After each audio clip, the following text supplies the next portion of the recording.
Бұл жерде жаным жатқан бұл спичка емес, видеоны қарап жатырған мына сен.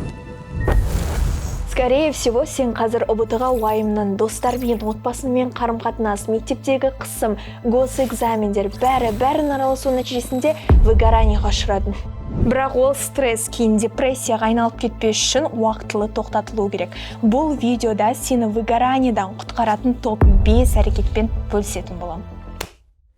Егер анықтамасына келер болсақ, американдық психолог Дэвид Баллардтың айтуы бойынша выгорание бұл адамның ұзақ мерзімді шаршаумен еш нәрсеге зауқы болмау нәтижесінде жұмыс өнімділігінің төмендеуі екен. Бірақ оңай тілмен айтқанда, сен выгоранияға ұшырағанда күн санап шаршайсың, оқуға мотивацияң болмайды, әр нәрсеге ашуың келіп, еш нәрсеге зауқың болмайды. Егер осы айтылған симптомдардың ішінде өзіңді тапсаң, демек сен выгоранияға ұшырадың.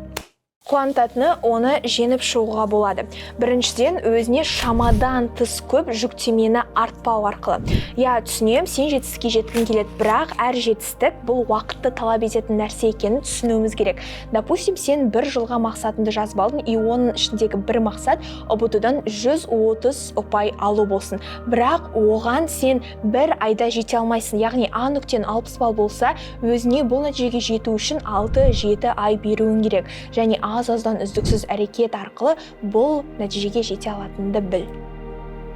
Сенің санаң мен денең бір жүйе. Телефондар мен компьютерлардың қызып кеткенде барлық приложенияларды жауып оларға демалыс берген секілді сенің жүйеңе де демалыс керек. Бірақ 25 минут сабақ оқып, 5 минут TikTok қарайым деген емес. Сол 5 минутта ата-анама, бауырларыма, достарыма көңіл бөлем деген демалыс. Тіпті далаға шығып, таза ауамен демалып келсем болғаны. Бірақ басты шарт бұл телефон қарамау. Себебі телефон қарағанда біздің миымыз демалмайды. Керісінше, сол жердегі контентті, ақпаратты қорытып, одан әрі шаршайтын болады.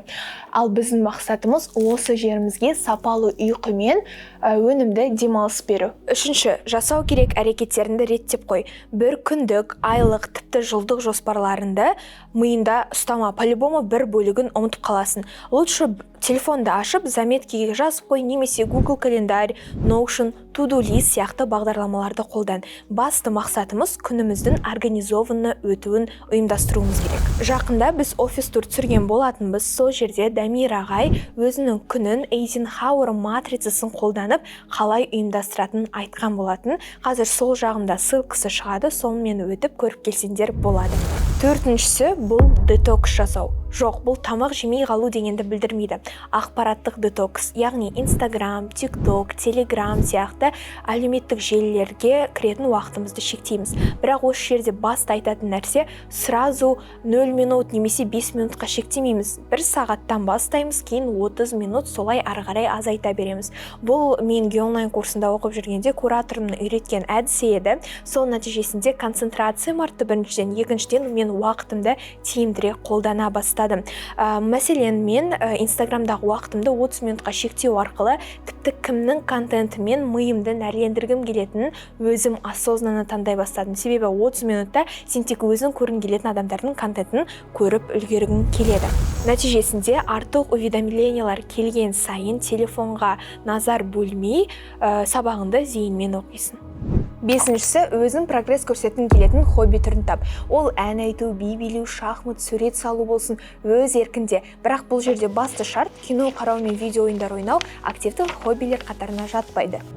Ең маңыздысы, ұялмай көмек сұраңдар. Жауапкершілік жүгі ауыр болып кетті ме, отбасыңмен, досыңмен сырласып, тіпті кураторына жазсам болады. Ең бастысы осындай қиын кезеңде жалғыз қалып қалмау. Ал бүгінгі кеңестер сендерге ұнады деген ойдамын. Егер өзге де берер кеңестерің болса, комментарийде жауаптарыңды күтемін. Видеоны лайк басып, каналымызға жазылып кетіңдер, себебі алда талай қызықты контент болмақшы.